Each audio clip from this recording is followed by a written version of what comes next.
Multinational company में काम करने वाले एक अधिकारी को साइबर ठगों ने निशाना बनाया और ट्रेडिंग में 30% मुनाफा देने का झांसा देकर 1 करोड़ 6 लाख रुपए अपने अलग अलग बैंक खातों में ट्रांसफ़र करा लिए।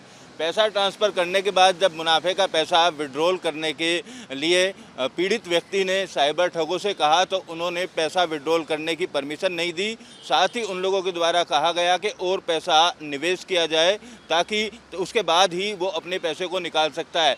जब पैसा नहीं निकाल पाए तो उन्हें अपने साथ हुई ठगी के बारे में जानकारी लगी। फिलहाल साइबर क्राइम थाने में एफआईआर दर्ज करा दी गई है। 1 करोड़ 60 लाख रुपए की ठगी का ये पहला मामला नहीं है। इससे पहले भी 4 करोड़ 3 करोड़ 2 करोड़ जैसी रकम को साइबर ठग चुके हैं और लगातार इसी तरीके की ठगी की घटनाएं नोएडा और ग्रेटर नोएडा के लोगों के साथ में लगातार हो रही हैं। डिजिटल अरेस्ट करने के बाद साइबर ठग लोगों को निशाना बनाते हैं, वहीं दूसरी तरफ ट्रेडिंग में मोटा मुनाफा कमाने का झांसा देकर भी ठगी के मामले लगातार बढ़ते हुए आ रहे हैं। अब देखना होगा कि साइबर क्राइम पुलिस कब तक आरोपियों तक पहुंच पाती है। अभी तक कई मामलों की जांच में पुलिस को इस बात का अंदेशा जरूर लगा है कि राजस्थान, मुंबई और कई अलग अलग राज्यों के लोगों के बैंक खातों को यूज करके उन बैंक खातों में इस पैसे को ट्रांसफ़र किया जाता है और कंबोडिया जैसे देशों में या वियतनाम जैसे देशों में बैठकर साइबर ठग लगातार लोगों को इसी तरीके से निशाना बना रहे हैं। मल्टीनेशनल कंपनी में काम करने वाले एक अधिकारी को साइबर ठगों ने निशाना बनाया और ट्रेडिंग में 30% मुनाफा देने का झांसा देकर 1 करोड़ 6 लाख रुपए अपने अलग अलग बैंक खातों में ट्रांसफ़र करा लिए।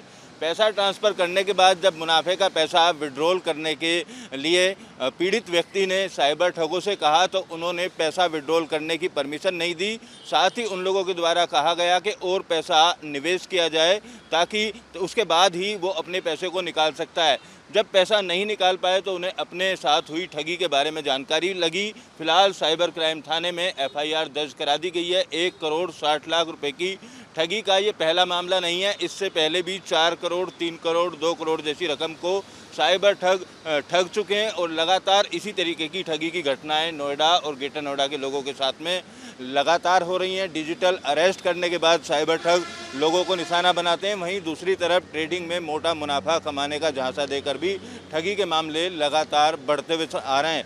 अब देखना होगा कि साइबर क्राइम पुलिस कब तक आरोपियों तक पहुंच पाती है। अभी तक कई मामलों की जांच में पुलिस को इस बात का अंदेशा जरूर लगा है कि राजस्थान, मुंबई और कई अलग अलग राज्यों के लोगों के बैंक खातों को यूज करके उन बैंक खातों में इस पैसे को ट्रांसफ़र किया जाता है और कंबोडिया जैसे देशों में या वियतनाम जैसे देशों में बैठकर साइबर ठग लगातार लोगों को इसी तरीके से निशाना बना रहे हैं। वीडियो जर्नलिस्ट सुमित कुमार के साथ अमित चौधरी, न्यूज नेशन, नोएडा।